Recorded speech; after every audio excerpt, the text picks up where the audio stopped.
materials emissions. Emissions from the building materials industry primarily come from two sources. The first is the emission of dusty particles in the raw materials compounding the product or in the product itself. These emissions can affect the surrounding vegetation and cause health problems.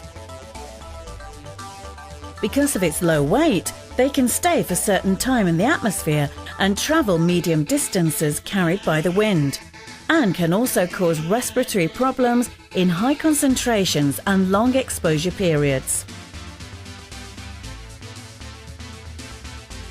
The other source of emissions comes from combustion gases such as CO2, NOx, SOx, provoking the greenhouse effect that are generated in the transport of raw materials to the plant within the plant and to the final customer.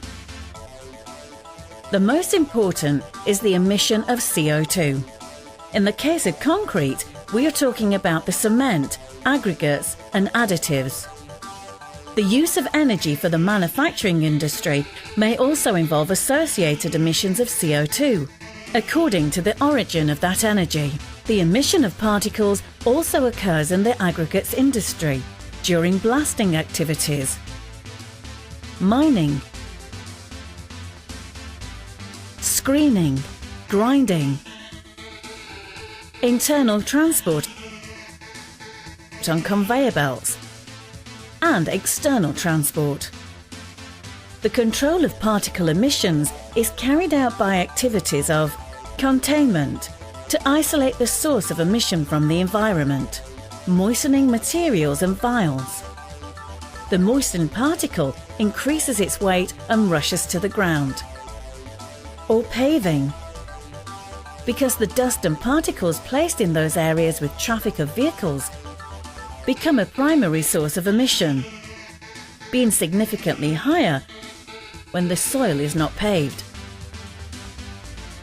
The lightest particles are those ones generated by the cement.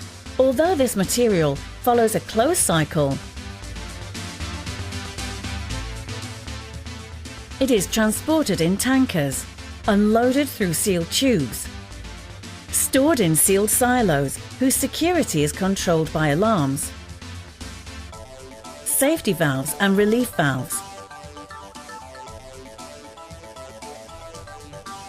Also, the unloading of the materials composing the concrete is made directly to the tanker, minimizing the exposure to the wind and rubbers and fairings.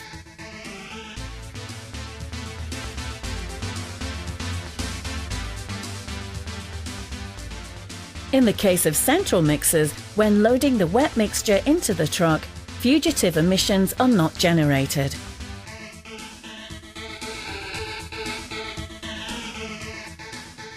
Environmental emergencies that may involve accidental releases are fires and accidents that release to the atmosphere a lot of cement.